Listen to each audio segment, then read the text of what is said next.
কোনো গায়রে মাহরামের সামনে হাত পা সব ঢেকে শুধু মুখ খোলা রেখে প্রয়োজনে তার সামনে যাওয়া যাবে কিনা? গায়রে মাহরামের সামনে আপনার পর্দা করতে হবে।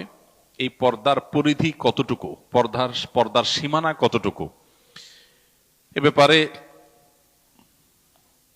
আল্লাহ রাব্বুল আলামিনের যে নির্দেশ রয়েছে কোরআনে কারিমে, আল্লাহ সুবহানাহু ওয়া তাআলা বলেছেন, ওয়ালা ইউযিনা যিনাতাহুন্না ইল্লা মা যাহারা মিনহা,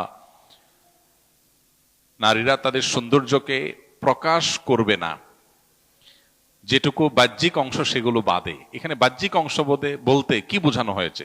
অনেক মুফাসসিরগণ বলেছেন যে পর্দার জন্য যে পোশাক তিনি পরেন, এই পোশাকেরও বাইরের যে অংশ সেটা কথা এখানে বলা হচ্ছে, যে এর বাইর থেকে যদি কেউ দৃষ্টিপাত করে, তার সেই পর্দার পোশাকের উপরে কেউ দৃষ্টিপাত করে, তো সেটা অসুবিধা নেই, সেটা তো প্রকাশ করবেই, কারণ সেটা তো ঢাকা অসম্ভব। যেটা দিয়ে পর্দা করবে সে অংশটা তো উন্মোচিত থাকবেই, বাইরে থাকবেই। এখানে সেটা বলা হয়েছে, ওইটা বাদে বাকি পুরো নারী তার সমস্ত সৌন্দর্যকে আবৃত করবেন।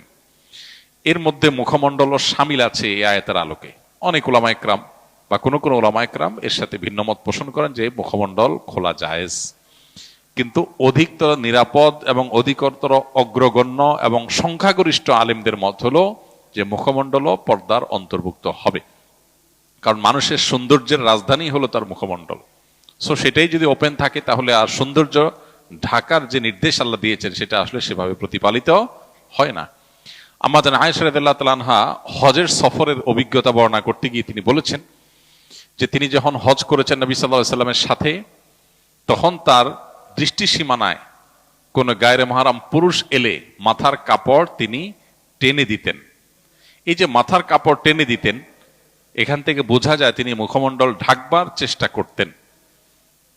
তো মুখমণ্ডল যদি পর্দার মধ্যে অন্তর্ভুক্ত না হতো তাহলে তিনি মাথায় থাকা কাপড় কেন টানতেন? এই আয়াত থেকে এই ঘটনা থেকে, হাদিস থেকে বোঝা যায় যে মুখমণ্ডলটা পর্দার অন্তর্ভুক্ত।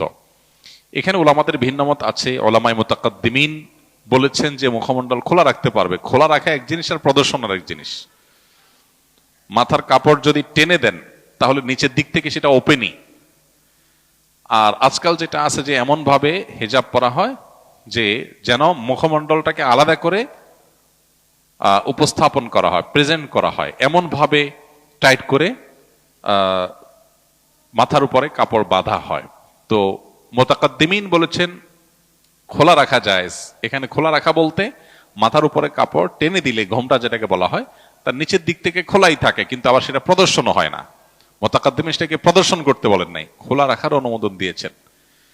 তো এখন আমরা অনেকে সেটাকে প্রদর্শনের পর্যায়ে নিয়ে যাচ্ছি, যেটা আসলে শরঈ পর্দার যে আওতা আছে, সীমানা আছে, সেটার মধ্যে আসলে আসে না, প্রবেশ করে না। এবং সংখ্যাগরিষ্ঠ ইমামদের, আলেমদের মত, সারা বিশ্বের সংখ্যাগরিষ্ঠ আলেমদের মত যদি বলেন, বিশেষ করে উলামা মুতাখিরিন তাদের মতামত যদি বলেন এবং বর্তমান বাস্তবতা বলেন, তাহলে সব মিলিয়ে মুখমণ্ডলকে পর্দার আওতায় ধরাটাই হলো নিরাপদ।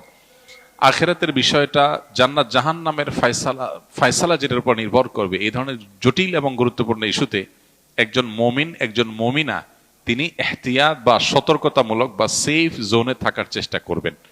এখানে সুবিধা গ্রহণ করার মানসিকতা থাকা উচিত নয়।